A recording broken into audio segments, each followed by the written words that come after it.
할렐루야. 주일 예배 오신 여러분들을 주님의 이름으로 축복하고 환영합니다. 지난주까지 저희가 여호수아서 말씀을 묵상을 했죠. 이제 다 끝났는데 다음 책을 어떤 성경 말씀으로 강해를 시작할까 고민하면서 기도할 때 하나님께서 제 마음에 주신 감동대로 사도행전을 강해하기로 결정을 했습니다. 오늘부터 시작되는 이 사도행전은 누가가 쓴 두 권의 시리즈 책 중에 한 권이죠. 앞에는 누가복음이 있고 뒤에 연달아서 이 사도행전이 펼쳐지게 됩니다. 저희들이 영화를 볼 때 그 히로 영화들 이렇게 나오는 거 보면 악당을 막 주인공이 물리치고 나서 다 끝난 줄 알았는데 그 파란 쪽이 살아남아서 어떻게 돌아다닌다든지 바이러스가 어디 있고 살아있다든지 그러면서 딱 나오는 자막이 있어요. To be continued. 속편이 나온다는 거예요. 속편. 그런데 보통 이제 세상의 그 영화들 가만 보면 전편만한 속편이 없다 그러잖아요. 어떻게든지 스토리를 그냥 만들어 가려고 이제 첫 편에 히트를 쳐서 두 편에는 어떻게 만들어 가려고 하니까 이야기도 잘 꼬이고 별로 개연성도 없고 그래요. 그런데 이 누가복음에 이어지는 사도행전, 속편 사도행전은요 전편 못지않게 흥미진진합니다. 왜 그런가 하니까 전편에는 주인공이 인간의 몸을 입고 와 계셨기 때문에 제약이 많았어요. 갈 수 있는 곳들이 한정이 돼 있었고 동시에 여러 군데 가 계실 수 없었어요. 그런데 이 속편의 이 전편의 주인공이 승천하면서 바톤 터치를 하고 또 다른 주인공이 오게 되는데 그분은 각 사람의 마음 가운데 쑥 다 스며들어가서 수많은 분신들이 생겨나면서 주인공이 한 명이 아니라 수많은 그분의 영을 받은 수많은 사람들이 그분의 분신이 되어서 전 세계를 향하여 교회를 세워나가고 구원의 역사를 이뤄나가는 스토리가 전개가 되기 때문에 제약받지 않으시는 성령님이 주인공이 되는 이 속편 사도행전은 더욱더 흥미진진합니다. 여러분 기대감을 가지시고 이 사도행전 속편 이야기를 계속해서 함께 경청하실 수 있게 되기를 바랍니다. 누가는 신약 성경의 분량의 약 4분의 1을 집필한 사람입니다. 누가복음과 사도행전 합치면 분량이 한 4분의 1 정도 돼요. 굉장히 중요한 역할을 감당하고 있죠. 그래서 누가복음 24장, 23장을 보면 예수님의 부활 사건에 참 많은 지면을 할애하고 있습니다. 여인들이 예수님 부활하신 것을 먼저 발견하고 제자들 왔는데 제자들이 믿지 않았어요. 그러니까 예수님께서 쏙 들어오시고 쑥 나가시고 갈릴리 해변가에서 만나주시고 여러 가지 모양과 방법으로 다시 부활하신 자신의 모습을 계시하여 주십니다. 오늘 사도행전은 예수님의 부활 승천 후에 성령님이 오셔서 어떻게 지상에 자신의 수많은 분신과도 같은 수많은 교회를 시작하시고 그 교회를 통해 온 세상 구원의 역사를 시작하셨는지를 잘 보여주고 있습니다. 그렇기 때문에 이 사도행전은 하나님 나라의 관점에서 볼 때 지금도 계속해서 쓰여지고 있다라고 생각해도 과언이 아니에요. 사도행전은 28장까지 써 있습니다. 그런데 어찌 보면 저와 여러분들은 여전히 사도행전을 써내려가고 있는 거예요. Acts 29, 30, 31, 32 계속 써나가고 있어요. 그래서 어쩌면 우리의 행적이 기록된 성경이 나중에 기록물이 나중에 하늘나라에서 읽을 수 있게 될지 몰라요. 그럼 뭐 그런 이야기들이 있겠죠. 손정훈에게 문안하라, 뭐 한 목사님에게도 문안하라, 누구의 집에 모이는 동역에도 문안하라, 그러면서 그렇게 기록된 내용들이 천국에서 기록으로 남아있을지도 몰라요. 어쨌든 저와 여러분들은 계속해서 사도행전의 역사를 써내려가는 주인공들입니다. 교회의 역사가 바로 사도행전의 역사이기 때문인 것이죠. 죄송합니다. 어떤 이는 사도행전이야말로 신약 성경에서 가장 중요한 책이라고 합니다. 만약 사도행전이 없었더라면 교회가 최초로 어떻게 세워지게 된지, 물론 그 전부터 사도들이 그렇게 옹졸하고 그렇게 용기도 없던, 그리고 도망다니기만 하던 보잘것없던 그런 제자들이 어떻게 정말 보냄받은 사도로 드라마틱하게 변화하게 됐는지, 또 그들의 손을 통해서 교회들이 어떻게 생겨나게 됐고 교회를 통해서 어떻게 땅끝까지 복음이 전파되게 됐는지를 잘 보여주기 때문에 그래요. 사도행전을 쏙 빼놓고 나면 중간 고리가 딱 끊겨버립니다. 정말로 중요한 책이죠. 무엇보다도 사도행전은 성령의 행전이라고 불려집니다. 성령님의 강력한 역사가 이 사도행전을 계기로 드러나게 돼요. 나타나게 돼요. 거기에 기록이 되어 있습니다. 성령께서 어떻게 역사하셨고 또 앞으로 역사하시게 될 것인지를 우리는 사도행전을 읽으면서 배우게 됩니다. 약 한 30년 상간을 커버하고 있는데요. 주후 33년 정도부터 한 63년까지 30년 정도의 기간 동안 성령님께서 수많은 주님의 제자들을 통해서 교회를 세워나간 그 이야기가 연대기적으로 차례차례 상세히 기술되어 있습니다. 우리가 오늘날의 우리 주변을 돌아볼 때 많은 이들이 소망이 없다고 해요. 살 소망이 없다. 병든 세상을 누가 치유할 것인가? 또 깨어진 가정을 누가 어떻게 회복시켜 줄 것인가? 가난하고 굶주리고 소외된 이웃들을 누가 돌봐줄 것인가? 가난한 나라님도 임금님도 구제 못한다고 하잖아요. 아무리 퍼붓는다고 해도 그들의 가난의 문제, 그들의 그렇게 고착된 세계관의 문제, 게으름의 문제, 우리의 범죄, 죄된 본성과 이 모든 것들을 해결할 수가 없어요. 우리가 그렇게 믿고 의지하는 나라도 언제나 튼튼하게 서 있는 것이 아니에요. 나라들을 흥망성쇠를 거듭합니다. 내가 뜻하지 않은 병이 찾아오기도 하고 때로는 죽음이 내 앞에 찾아오기도 합니다.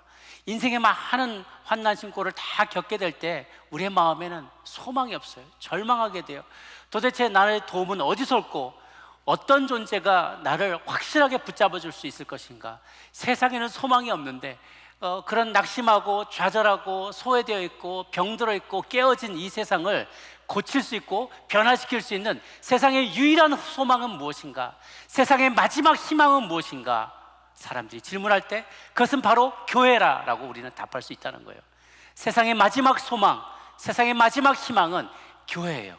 하나님께서 이 교회를 통해서 수많은 절망한 사람들에게 희망을 발견하게 해주고 어둠 가운데 있는 이들이 빛을 발견하고 삶의 의미를 발견하지 못한 이들에게 진리를 가르쳐주게 되고 병들고 무너지고 깨어진 가정들을 회복시키는 일들을 감당하실 거예요.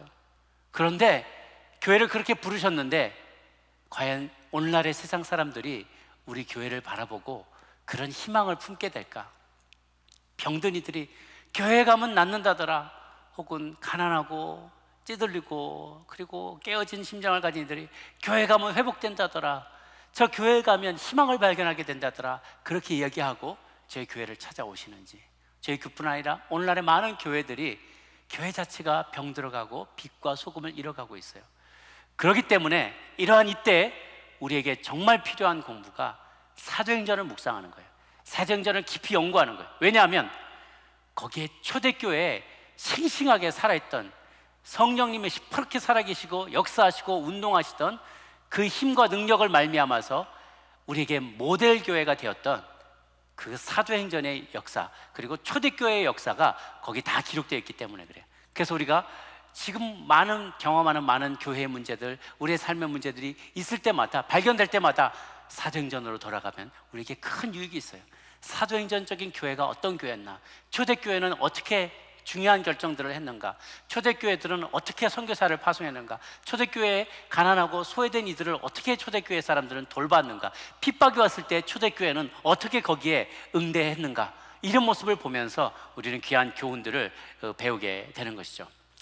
이 사도행전의 저자는 바로 누가입니다. 누가, 닥터 루크, 의사였어요. 그런데 오늘날의 의사 선생님들과는 조금 그 당시에는 처우가 좀 달랐다고 합니다. 오늘날에는 좀 더 명예롭고 더 소득도 많으시고 그렇지만 중세 혹은 뭐 그 전까지만 해도요, 중세까지만 해도 사람이 병이 들면 몸에 나쁜 기운이 들어갔기 때문에 그걸 덜어내야 된다고 해서 피를 다 쏟게 했대요. 컷해가지고 그냥 피를 다 쏟게 했대요.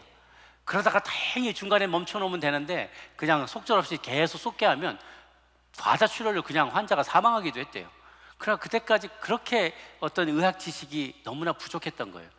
그때만 해도 그랬으니 2000년 전에는 오죽했겠습니까? 별로 그렇게 의학적인 지식이 발달하지 못했을 때였기 때문에 의사라고 해서 별로 그렇게 특별하게 지위를 인정해 주는 그런 직업은 아니었어요. 그러다 보니까 또 어떤 딴 사람의 노예로 살기도 하고 이렇게 메인 몸으로서 이렇게 사람들을, 아픈 사람을 간호해주고 돌봐주는 그 정도 역할만을 했다고 합니다. 그러나 이제 누가는 특별하게 좀 더 공부를 많이 한 사람이었던 것 같아요. 그 헬라어를 아주 고급 헬라어를 그 그리스어를 썼는데 쓴 내용을 이렇게 들여다보면 예를 들면 마테마가에서 그 부자와 그 낙타가 바늘에 들어가는 비유 있잖아요. 낙타가 바늘기로 들어가는 것이 부자가 천국에 들어가는 것보다 더 쉽다라는 표현이 있는데 마태와 마가는 그거를 바늘을 집에서 쓰는 실 바늘 있잖아요. 그 바늘로 표현을 했어요. 그런데 누가는 수술용 바늘이라는 단어를 써요. 같은 바늘이라는 단어도 수술용으로 쓰는 바늘을 써요. 그러니까 이 사람은 항상 자기가 프랙티스하는 의학과 관련된 것으로 묘사를 하는 거죠. 또 관찰력이 대단히 뛰어났어요. 그래서 누군가가 병자가 낫게 됐다라는 표현을 할 때에도 무릎에 힘이 들어가고 관절과 여기 근육에 힘이 들어가면서 일어나 걷고 뛰더라라고 굉장히 순차적으로 관찰력이 있게 그것을 묘사하는 장면을 보게 됩니다. 그리고 그가 글을 쓸 때면 항상 증거를 중요하게 여겨요.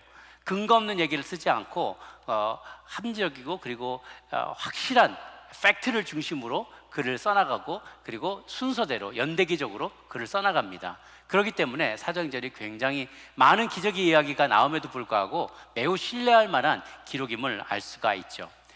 그가 이제 데오빌로 각하에게, 이 전에 다른 버전에서는 데오빌로 각하에게라고 씁니다. 굉장히 신분이 높은 사람인 것 같아요. 데오빌로는 theos, God이란 뜻이고 필레오 이렇게 쓰는 같은 비슷한 단어인데요. 뭐냐면 사랑하다라는 뜻이에요. 예, 그래서 필라델피아 그러면 형제의 사랑 이런 표현인데요. 데오빌로는 하나님을 사랑하는 자 혹은 하나님에게 사랑받는 자라는 뜻이에요. 그러고 따지고 보면 많은 사람들이 데오빌로가 될 수가 있겠죠. 누구나 다. 그런데 아마도 저는 맥락을 보면 데오빌로라는 특별한 이름을 가진 어떤 초신자로서 고위직에 있는 어떤 사람을 염두에 두고 누가가 계속 저술한 것으로 볼 수가 있습니다. 예수님은 부활하셔서 이제 앞에 썼던 누가복음 말미에 예수님이 부활하시고 또 갈릴리 호숫가에서 제자들을 만나시고 다시 예루살렘으로 돌아오셨다가 거기서 40일간 많은 사람들을 만나 교제하시는 장면이 나와요. 도마 같은 사람은 예수님의 상처에도 손을 넣어봤고요. 베드로와 여러 제자들은 그분이 직접 구워주신 물고기도 받아 먹었어요. 그리고 예수님이 많은 제자들을 만나서 하나님 나라에 대한 가르침을 전했다라고까지 써 있어요. 3절 말씀을 한번 같이 보도록 할까요? 시작. 그가 고난받으신 후에 또한 그들에게 확실한 많은 증거로 친히 살아계심을 나타내사 40일 동안 그들에게 보이시며 하나님 나라의 일을 말씀하시니라. 확실히 많은 증거로 그분이 부활하셨다는 것을 증명하셨다는 거예요. 만약 여러분들 가운데 누가 어떤 분이 평생 다리를 펴지 못하시고 안진뱅이로 계셨는데 어느 분이 갑자기 오더니 아니 그 집사님 어제 벌떡 일어나시더니 막 오늘부터 막 농구하고 다니고 막 축구하고 골프하고 막 그러셔. 그 얘기를 하면 다른 사람들이 그럴 거예요. 나 아침 뭐 먹었냐? 제정신이야 지금? 그렇게 얘기할 거예요. 그런 일은 불가능하니까. 근데 어느 날 갑자기 12명이 오더니 아니 그 김 집사님이 뭐 자전거 타고 다니고 계시던데? 그러면 에? 그러다가 120명, 500명이 와가지고 나도 봤어 다 얘기하면 그건 이제는 팩트가 되는 거예요. 한 사람이 본 환상이 아니라 여러 사람이 다 같이 목격하고 동시다발적으로 다 목격한 팩트가 되는 것이죠. 예수님의 부활 사건도 그와 같았어요. 처음에 몇 사람이 주장할 때는 도무지 믿을 수 없는 이야기였는데 500명이 넘는 사람들이 부활하신 예수님을 40일에 걸쳐서 목격을 한 것이죠. 만약 그게 사실이 아니었다면 지금까지 복음서가 남아있지는 않았을 거예요. 이건 역사적인 기록으로 남아있는데 이 예수님의 이 사복음서가 쓰여졌던 당시에는 그 당시에 예수님이 죽으시고 부활하셨다라는 그 즈음에 살았던 사람들이 수없이 이 책을 읽을 수 있었을 거예요. 그러면 말도 안 돼. 내가 직접 봤는데 그 당시에 내가 거기 살았는데 그런 사람 본 적도 없더라. 다 거짓말이라고 다 소문났어. 이거는 다 거짓말로 판명된 거야. 이런 거 믿지 마 그러면서 성경 던져버렸을 거예요. 아무도 믿지 않았을 거예요. 그런데 500명이 넘는 사람들이 부활하신 예수님을 목격했고 이렇게 쓰여진 것에 대해서 아무도 이의를 제기하지 않고 그건 사실이라고 했기 때문에 지금까지 수십억의 성도들이 크리스찬들이 예수님 부활하셨다는 사실을 믿고 신앙에 귀하게 된 것이죠. 그렇게 예수님의 이야기는, 부활하신 예수님의 이야기는 그냥 지어낸 이야기가 아니라 증거를 바탕으로 누가가 기록했고 지금도 사도행전을 이어서 기록하고 있습니다. 예수님은 이제 6월절 이후로 요 40일 동안 제자들과 함께 보내시면서 하나님 나라에 대해서 많이 가르치셨어요. 그리고 나서 이제 이 40일 정도가 됐을 때 예루살렘 동편에 있는 감람산의 동쪽 어귀, 동쪽 산등성이, 그러니까 베다니 마을이 있는데 그 근처에 제자들을 다 불러 모시고 마지막으로 승천하기 전에 유언의 말씀 혹은 약속의 말씀을 주십니다. 예수님이 주시는 약속이 한 가지가 있고 떠난 이후에 천사들이 대신 또 전달해 준 약속이 또 한 가지가 있어요. 첫 번째 약속, 오늘 두 가지 약속을 다루려고 하는데, 첫 번째, 예루살렘을 떠나지 말고 기다리면 성령의 세례를 받아 능력 있는 증인이 될 것이다. 여러분, 만약에 여러분들이 그 당시에 제자들이었다면, 물론 부활하신 예수님 만나기 전까지는 하나님이, 예수님이 기적도 많이 행하시고 막 이런저런 일들을 많이 하니까, 그리고 가르침도 놀랐고, 그러니까 스승님 라비어 라바이 그러면서 따라다녔단 말이에요. 근데 예수님이 돌아가셨어요. 죽어버리셨어요. 그러면 진짜 엠마오 가던 제자들도 그랬어요. 엠마오로 가다가 제자 둘이 예수님을 만났는데, 그러면서 그런 얘기랑, 예수님 바로 그 앞에 옆에 계신데, 아이고 당신은 요즘 되어지는 이야기도 모르고, 아이고 우리는 그분이 온 세상을 속량할 자로 믿었어. 아니 예수님이 우리를 다 구원할 줄 알았는데 말이지, 그냥 십자가에 돌아가 버리시고만 해. 우리 뭐 어쩌라고, 이제 우리 어쩌라고, 그러면서 막 불평하면서 낙심하고 좌절해서 이러고 가고 있으니까 예수님이 너무 답답해가지고, 나 이렇게 말을 못하시고, 야 그분이 평소에 그렇게 얘기하지 않느냐, 너 왜 이렇게 믿음이 없고 선지자들의 말한 것을 더디 믿느냐, 이 미련한 자들아. 그러면서 구약부터 시작해서 계속해서 메시아가 오시게 될 것이고, 그가 죽음을 당하게 되고, 그가 우리 죄를 지고 죽고 그러나 부활하실 거다라고 이야기하셨는데, 그것이 성취되게 되지 않느냐. 예수님도 자신이 죽음으로 인하여 부활 가운데 영광 가운데 들어가야 되지 않느냐라고 얘기하셨지 않느냐. 그거 뭐로 들었냐, 귀뚱으로 들었냐 하고 딱 얘기하니까, 그러네 어디서 많이 봤던 분인데, 그러면서 예수님이시네. 그제야 깨달음이 온 거예요. 예수님이 밥 같이 드시면서 교제하시고 싹 사라지셨어요. 그리고 또 다시 제자들이 문 딱 걸어 잠그고 두려워서 막 떨고 있는데, 자기들도 끌려갈까 봐 그 문 닫고 숨어 있는데 그 사이로 쏙 들어오신 거예요. 그렇게 예수님께서 들어오셨던 것을 이제 경험하게 되었을 때, 여러분 마음이 어떤 마음이겠어요? 이제는 깨달음이 오는 거죠. 그분은 정말 살아계신 하나님의 아들이구나라는 것을 마음에 확신이 들게 되었을 거예요.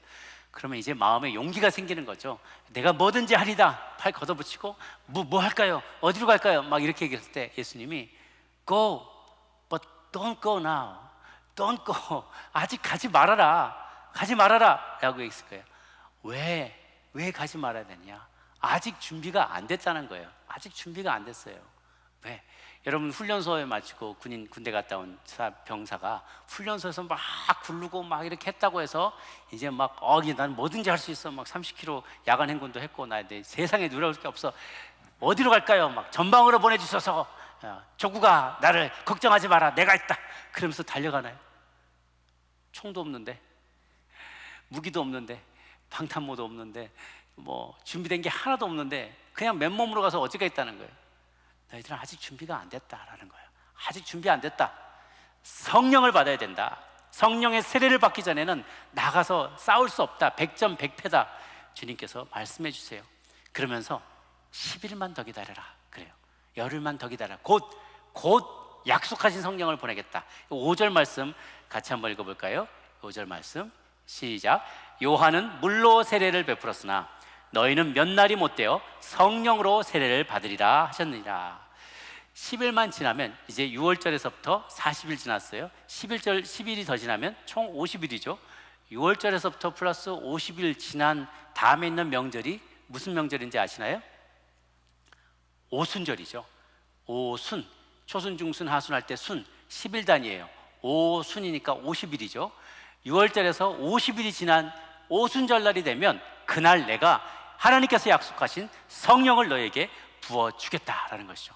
전에 세례 요한은 물로 세례 줬어.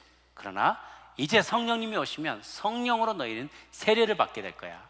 물로 세례받는 의식은요, 그것이 사람을 구원해 주는 것은 아닙니다.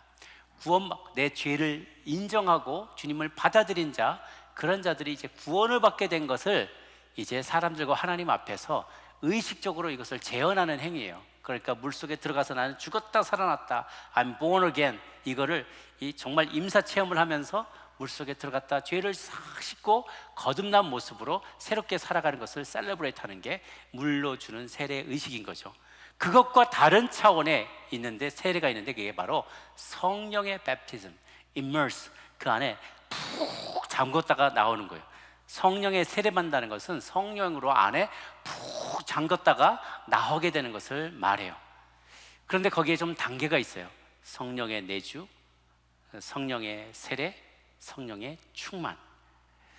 이걸 조금 설명을 드리기 위해서는 요한복음 20장 22절 말씀을 여러분 먼저 한번 보시면 좋겠는데요. 같이 한번 읽겠습니다. 시작. 이 말씀을 하시고 저희를 향하사 숨을 내쉬며 가라사대 때 성령을 받으라. 예수님께서 부활하시고 나서 제자들 처음 만났을 때 후 하고 불어주시면서 성령을 받으라 라고 말씀하셨어요. 그래서 제자들은 이미 성령을 그때 처음 받았습니다. 이것은 어떤 의미가 있냐면, 이 성령님을 받기 전에는 진정으로 예수님의 하나님 아들 되심을 받아들이기가 어렵다는 거예요. 그들은 여전히, 엠마오 제자들도 그랬고, 여전히 의심했어요. 예수님 죽고 부활하신다는 사실, 하나님의 아들이 아니고서는, 신 자신이 아니고서는 도저히 누구도 죽음에서 살아나올 수 없는데, 죽음에서 살아나온다는 사실을 제자들은 믿지 않았던 거예요. 그러니까 온전한 믿음이 없었어요.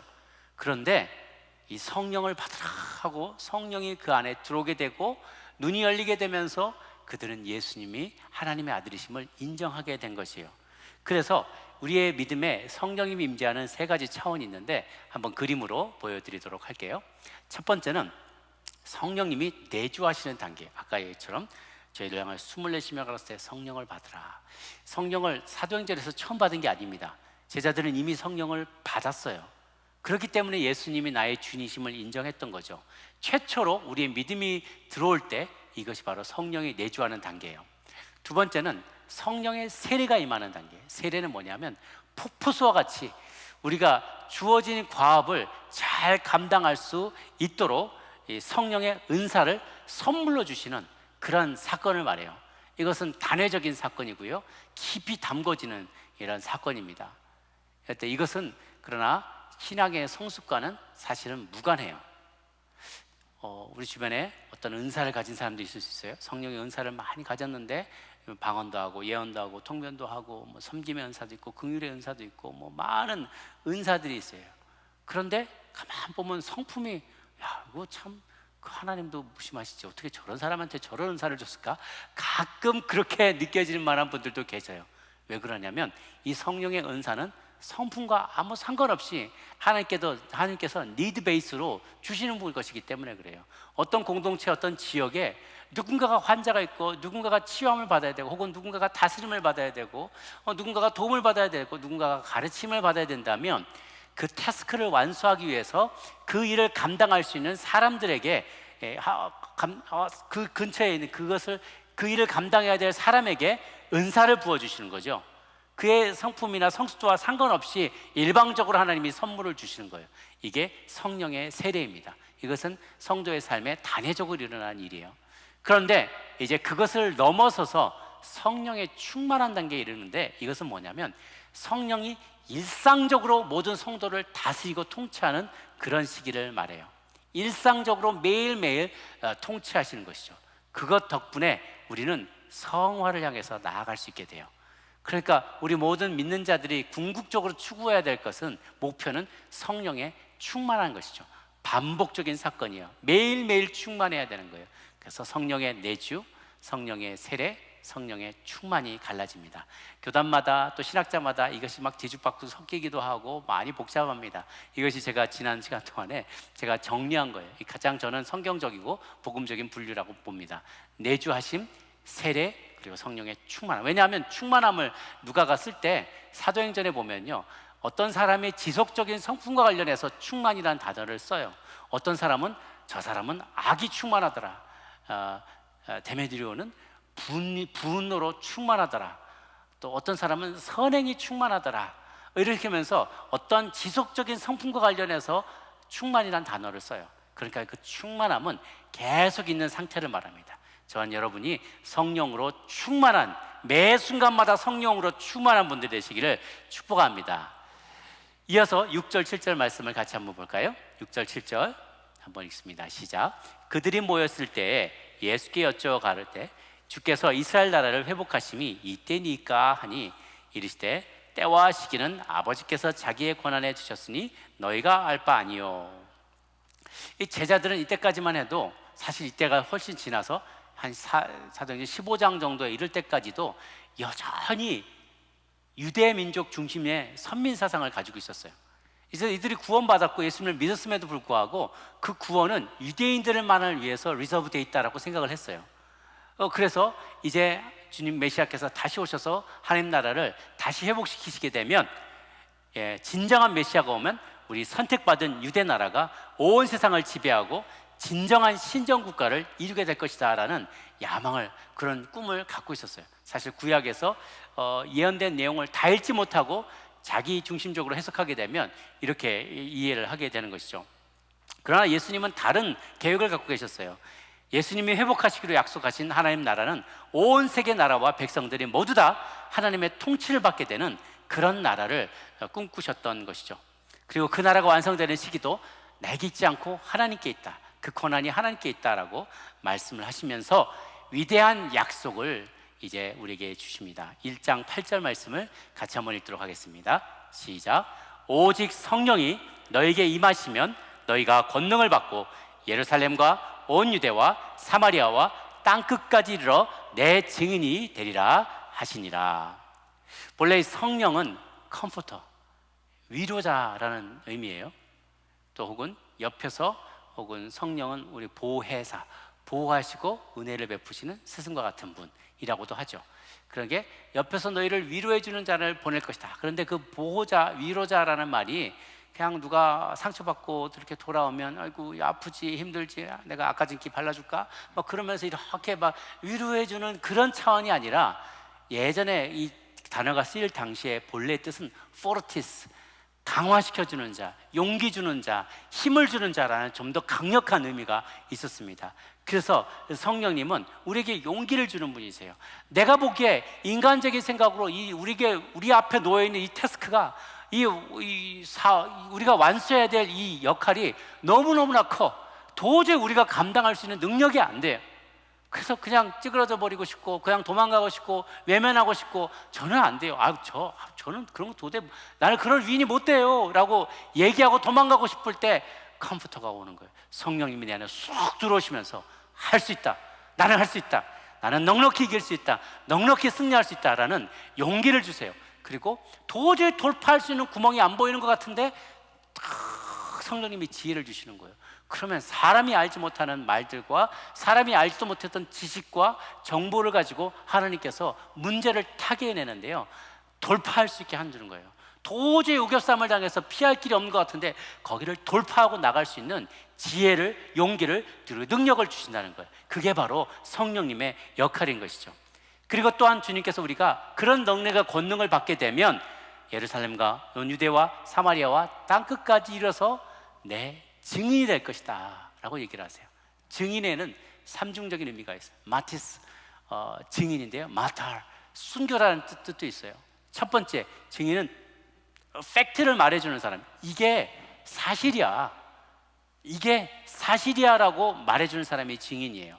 성경의 얘기는 예수님께서 우리 죄를 위해 돌아가셨고 그를 믿는 자는 주님처럼 죽음을 보지 않고 영원히 영생을 누리게 될 것이다 라는 것이 사실이다라고 증거하는 사람 말이에요. 증인은 첫 번째. 두 번째는 그게 사실인 것을 믿는 사람답게 살아야 된다는 거예요. 이 땅의 삶이 끝이 아니다, 영원한 삶이 있다, 마지막엔 심판이 있다. 그러니까 그 심판을 두려워하고 그리고 영원한 삶이 있다는 것을 믿는 자답게 이 땅에서 살아야 되는 거예요.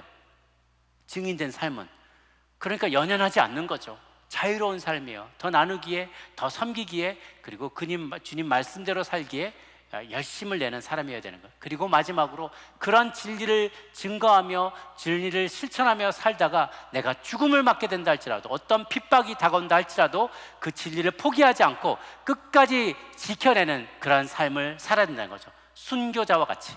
그래서 증인과 순교자는 같은 뜻이에요. 같은 단어를 써요. 마타르예요. 마티스, 마탈, 순교자. 그래서 우리를 주님께서 나는 너를 증인으로 부른다라고 했을 때는 그런 이들 있잖아요. 마피아들이 잘못한 거에 대해서 어떤 사람이 증인을 쓸 때는요, 증인 보호 신청을 할 정도로 위험해요. 증인이란 거를 내가 그 마피아가 그렇게 하는 걸 봤어라고 말하면 보복을 당해 내가 죽을 수도 있어요. 그런데 증인이라는 삶은 진실을 규명하기 위해서 내 목숨까지도 내어놓는 사람이 그런 증인이라는 거예요. 주님은 우리가 그렇게 증인으로 쓰임받기를 원하십니다. 성령으로 무장하고 땅끝까지 그 증인이 되라라고 명령하실 때, 그런데 무조건 땅끝까지 먼저 나가라고 하지 않으세요. 가까이서부터 나가라. 내 홈타운서부터 시작하라는 거예요. 그래서 예루살렘, 온 유대와 사마리아와 땅끝까지 차례차례 퍼져나가기를 원하세요. 그것을 다른 그림을 한번 보면 이것입니다. 예루살렘이란 우리의 홈타운이에요. 여러분이 갖고 있는 둘루스, 스와니, 뷰포드, 이런 지역의 아틀란타 지역의 곳곳이 다 여러분의 홈타운이에요. 그 홈타운에 가까이가 예루살렘인데, 거기서부터 시작해서 주데아로, 여러분 자신의 문화가 있는 한인 사회로, 그 다음에 사마리아인 백인 사회로, 라티노 사회로, 흑인 사회로 점점 영향력을 펼쳐나가서 마침내는 end of the earth, 땅끝까지 나가서 증거하는, 케냐로, 남미로, 아시아로 나아가서 예수님 알지 못하는 이들에게, 진리를 알지 못하는 자들에게 진리를 소개해주는 그 역할을 감당하기를 주님 원하시는 거죠. 하나님은 저와 여러분들이 단일 민족인데, 한민족인데, 한반도에서 살아가는 한민족의 그 자리를 박차고 뛰어나와서 이 먼 곳에 지구 반대편까지 와서 살게 하셨어요. 다민족이 살고 있는 이곳으로 보내신 데에는 하나님의 분명한 섭리와 계획이 있는 줄로 믿습니다. 어떤 분들은 저는 그런 건 모르겠고, 그건 모르겠고, 나는 자식들 교육 잘 시키려고 여기 왔어요. 아직 돈 좀 벌어보려고 여기 왔어요. 사업에 기회가 있어서 넘어왔어요. 나는 공부하다가 그냥 나이가 어떻게 들고 그냥 눌러 앉아버렸네요. 여러분의 눌러 앉음도 하나님의 섭리 가운데 있는 줄로 믿습니다. 나는 몰랐어요. 그런데 그런 단일 민족이 살아가는 그곳에서 있지 않고 우리를 끄집어내서 이렇게 미국 동남부 지역에 수많은 인종이 살아가고 있는 이곳에 우리를 보내신 데는 하나님의 치밀한 계획과 의도가 있다는 것입니다. 그러므로 이곳에서 성령 받은 여러분들이 가족들과 우리의 홈타운과 주변의 한인들과 타인종들과 또 난민들과 땅끝까지 나아가서 복음의 진리를 증거하는데 쓰임받을 수 있게 되기를 간절히 바랍니다. 두 번째 약속은요, 두 천사를 통해서 주어진 약속이에요. 그것은 그는 승천하신 모습 그대로 다시 오실 것이다. 제자들이 예수님이 승천하신 모습을 이렇게 바라봤어요. 예수님이 잘 있거라, 나는 간다. 예수님이 이렇게 쑥 떠올라가는 거예요. 쑥 올라가는 거예요. 그 얼마나 신기하겠어요. 제자들이 그동안 숱한 기적을 봤지만 예수님이 이렇게 올라가시는 거, 예수님, 진짜 가시네? 진짜 가시네? 주님 그러고 있는데 저 위까지 막 구름 위까지 올라가는 거예요. 와, 진짜 가시네? 야, 난 안 보이는데 보이냐? 저기 옆에 있잖아, 저 구름 옆에. 또 올라가시네, 저기. 다들 그냥 와, 대단하다. 다 입을 딱 벌리고 있는데 천사가 나타나서 뭐더라고 있냐 지금, 정신 차려라. 주님은 가셨지만 그 모습으로 다시 재림하실 거야. 그 사이에 너희들이 할 일이 있어. 너희들께 주어진 미션이 있잖아. 하늘만 보고 있지 말고 땅을 봐, 동료들을 봐, 여기 남겨지는 사람들을 봐, 죄 많은 인생들을 봐. 이걸 가운데 하나님의 교회가 세워져야 돼. 이 많은 제자들이 세워져야 돼. 하나님의 나라가 세워져야 돼. 그 일들을 너희들이 감당해야 되는 거야 라고 얘기하는 거죠. 우리 11절 말씀 같이 한번 보도록 할까요? 11절 시작. 이르되 갈릴리 사람들아, 어찌하여 서서 하늘을 쳐다보느냐? 너희 가운데서 하늘로 올려주신 이 예수는 하늘로 가심을 본 그대로 오시리라 하이니라 그랬어요. 이 주님은 올라가셨지만 그것이 끝이 아니에요.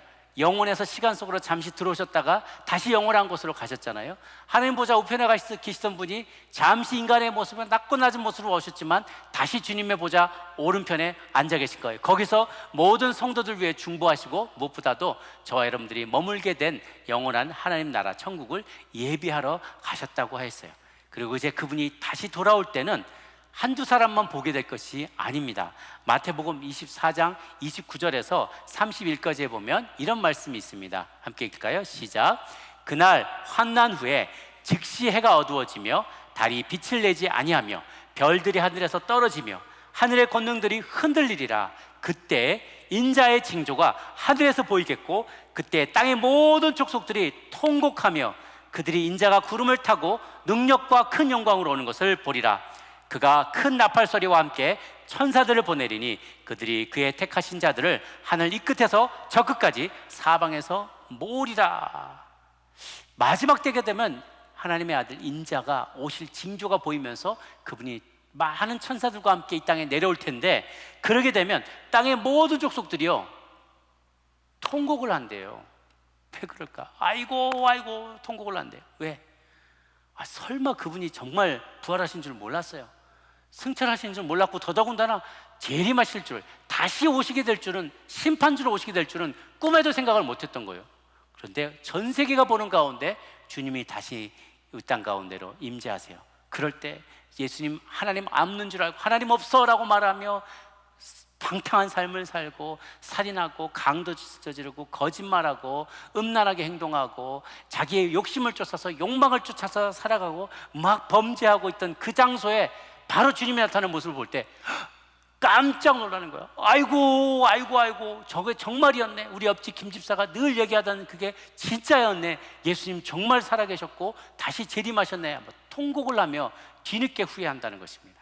그런데 반대로 수많은 믿음의 사람들을, 그가 그의 택하신 자들을 하늘 이 끝에서 저 끝까지 천사를 보내서 사방에서 주님은 모아오실 것이라고 얘기해요. 마지막 날에 사단의 무릎 꿇지 않은 의로운 의인들은, 하나님의 백성들은 주님을 만나 뵙게 되고 마라나타 어서 오시옵소서, 다시 오시옵소서라고 환호하며 주님을 맞아들이고 혼인잔치에 참여하게 될 것이란 겁니다. 여러분 가운데 어느 누구도 주님 재림하실 때 통곡하는 이들이 없게 되기를 바랍니다. 이렇게 주님께서 약속하신 그분을 모두가 다 보는 가운데 주님은 재림하시게 될 겁니다. 이제 제자들의 삶에 그 믿음이 도약돼야 될 시기가 왔어요. 뭐냐면 전에는 보아야만 믿었어요. 기적을 보고 믿었어요. 근데 그 기적을 베푸던 주님이 안 계셔요. 안 계시지만 이제는 그것이 내 안에 진리로 잡았고, 부활하신 주님을 나는 분명히 내 두 눈으로 목격했고 그분이 내가 다시 오실 거라고는 약속이 있기 때문에 이제는 그 약속을 굳건히 믿는 믿음으로 이제의 삶을 살아나가야 된다는 것입니다. 여기에 우리의 믿음의 업그레이드 될 필요가 있어요. 전에는 기적을 봐야만, 신비로운 것을 보아야만 그런 믿음을 가질 수 있었다면, 믿음이 정정 성숙해 갈 때 우리는 한 차원 더 성숙한 곳으로 나아가야 될 것은, 그것은 무엇이냐? 보이지 않아도 믿는 것이에요. 느껴지지 않아도 믿는 거예요. 내 곁에 없어도 믿는 거예요. 이제는 그것이 진리인 줄을 내가 확신하기 때문에 믿는 것이죠. 여러분, 연을 날릴 때 연이 저 구름 뒤로 넘어가 있으면 연이 있나 없나, 존재하나, 아직도 붙어있나 우리는 잘 몰라요. 나를 떠나지 않고 아직도 저 위에 있는가 궁금해요. 그럴 때 확인하는 방법이 있어요. 줄이에요. 줄의 장력이에요. 바람이 불면 이렇게 힘이 실려요. 아직도 연은 저기에 달려있구나라는 것을 알게 되죠. 우리 안에 그와 동일하게 확인할 수 있는 것을 주셨어요. 그게 바로 성령님이에요. 이 제자들은 아직 성령의 세례를 받지 못했지만 성령이 강력하게 임재하게 되고 또 충만한 단계까지 나가게 될 때 제자들은 이제 보이지 않지만 그들을 떠나지 않으시고 늘 함께 계시는 성령님을 확신하게 됩니다. 그분의 존재를, 이제는 그 초월적인 존재를 곁에 계시지 않아도 더 큰 믿음의 눈을 떠서 볼 때 그분이 계심을 확신하는 저희들이 되는 것이죠.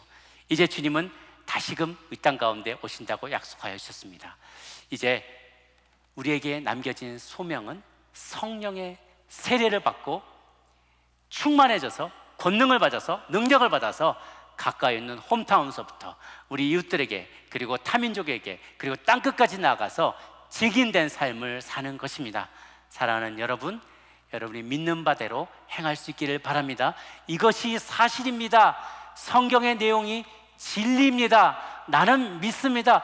내 목에 칼이 들어가더라도, 누가 나를 암살한다 할지라도 나는 이것이 진리라는 사실을 나는 믿습니다. 그리고 믿는 사람인 것답게, 정말 믿는 사람답게, 이 땅의 삶이 다 끝이 아닌 것을 믿는 사람답게, 심판이 있는 것을 믿는 사람답게 이 땅에서 매여 있지 않고 욕망의 노예로 살아가지 아니하고 주님 안에 자유한 자로 참된 증인으로 살아가겠노라고 다짐하는 우리 모두가 될 수 있기를 예수님의 이름으로 축복합니다. 기도하겠습니다. 좋으신 하나님, 우리도 예수님의 제자처럼 주님이 죽으시고 떠나가신다면 겁이 나서 도망가 숨어버리고 그토록 믿고 의지했던 하나님도 떠나갈 수 있는 그런 인생들이었는데, 예수님께서 제자들에게 성령을 주시고 또 성령의 세례를 약속해 주심으로 말미암아 그들이 능력을 입게 되는 것처럼 우리도 능력을 받고 성령의 세례하심을 받고 증인된 삶을 살 수 있게 도와주시옵소서. 가까운 곳으로부터 먼 곳까지 나아가며 거룩한 영향력을 미치는 종들로 살아가게 도와주시고, 다시 오겠다고 약속하신, 재림에 약속하신 예수님을 기대하며 이 땅에서 참된 증인의 삶 살 수 있도록 도와주시옵소서. 우리 같이 한 목소리로 기도하며 나가도록 하겠습니다. 말씀 붙잡고 함께 기도합니다.